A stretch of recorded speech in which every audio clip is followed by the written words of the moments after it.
उप मुख्यमंत्री सुनेत्रा पवार को राष्ट्रवादी कांग्रेस पार्टी के अजित पवार गुट की राष्ट्रीय अध्यक्ष बनाए जाने के फैसले ने महाराष्ट्र ही नहीं बल्कि राष्ट्रीय राजनीति में भी नई हलचल पैदा कर दी है। यह नियुक्ति पार्टी संगठन को मजबूत करने और आगामी चुनाव से पहले रणनीतिक रूप से खुद को पुनर्स्थापित करने की दिशा में एक महत्वपूर्ण कदम माना जा रहा है। एनसीपी में पिछले कुछ समय से आंतरिक विभाजन के बाद दो स्पष्ट धड़े सामने आए। एक धड़ा अजित पवार के नेतृत्व में और दूसरा शरद पवार के नेतृत्व में। ऐसे में अजित पवार के निधन के बाद सुनेत्रा पवार को राष्ट्रीय अध्यक्ष बनाना अजित पवार गुट के नेताओं का बड़ा संगठनात्मक फैसला है। पार्टी सूत्रों के अनुसार इस निर्णय का उद्देश्य कार्यकर्ताओं में नई ऊर्जा भरना और महिला नेतृत्व को आगे लाना है।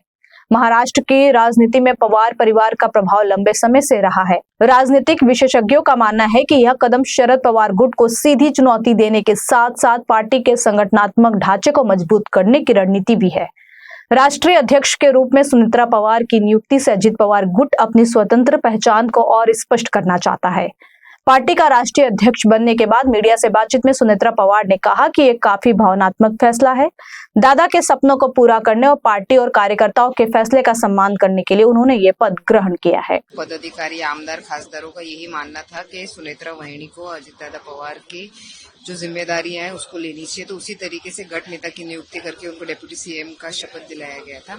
और आज राष्ट्रीय कार्यकारिणी की बैठक होके एक कॉन्फ्रेंस करके उनकी निवड़ की गई है। उन्होंने बहुत हिम्मत दिखा के ये पूरी जिम्मेदारियां ली है और सभी हमारे जितने भी राष्ट्रवादी कांग्रेस पार्टी के परिवार हैं उनको सबको पूरा विश्वास है कि वहिनी हमारे लिए जिस तरीके से दादा हमारा साथ देते थे उस तरीके से साथ देंगे।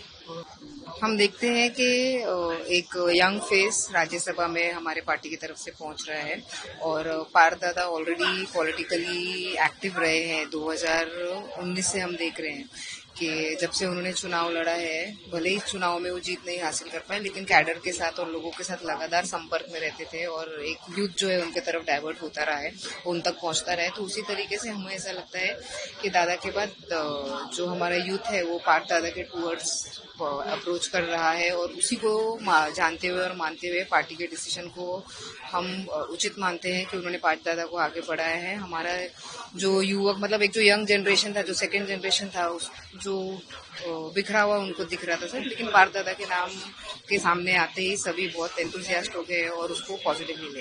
राष्ट्रीय अध्यक्ष के रूप में सुनेत्रा बहनी पवार की एक पद से यहाँ पे नियुक्ति हो गई है। तहे दिल से मैं उनका आभार व्यक्त करता हूँ, अभिनंदन करता हूँ। एक विश्वास हमारे सामने है कि अजित दादा ने जिस रास्ते पर हमें काम करने का सिखाया है, सेकुलर विचारधारा और लोगों की विश्वासार्हता, लोगों के लिए 24 घंटे काम करना, वही विचार लेकर हम आने वाले दिनों में काम करेंगे। जी घोषित ही किए हैं पार्थ पवार जी का राज्यसभा का जो चुनाव आ गया है उसके लिए राष्ट्रवादी कांग्रेस पार्टी की तरफ से उनका नाम हमने घोषित किया है। देखिए ऐसा है ऐसा है कि पार्लियामेंट्री बोर्ड के सभी मेंबर ने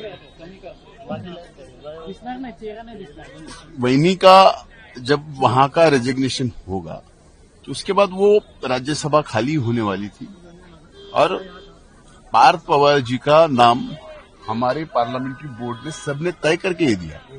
वो कोई उन्होंने इच्छा नहीं रखी थी कि वहां पे भी देखना जरूरी है, वहां पे भी काम है और आज दादा नहीं है तो उस कारण से पार्टी को और मजबूत करना, सिर्फ महाराष्ट्र में नहीं बल्कि पूरे हिंदुस्तान में मजबूत करना, इसी कारण से हमारे पार्लियामेंट्री बोर्ड ने ये निर्णय लिया। दादा के आकस्मिक जाने से पक्ष में बहुत सारा हलचल थी, सब नाराज थे, सब बौखले गए थे। इसलिए उनकी सबकी मांग थी कि किसी ने दादा का पद स्वीकार करना चाहिए।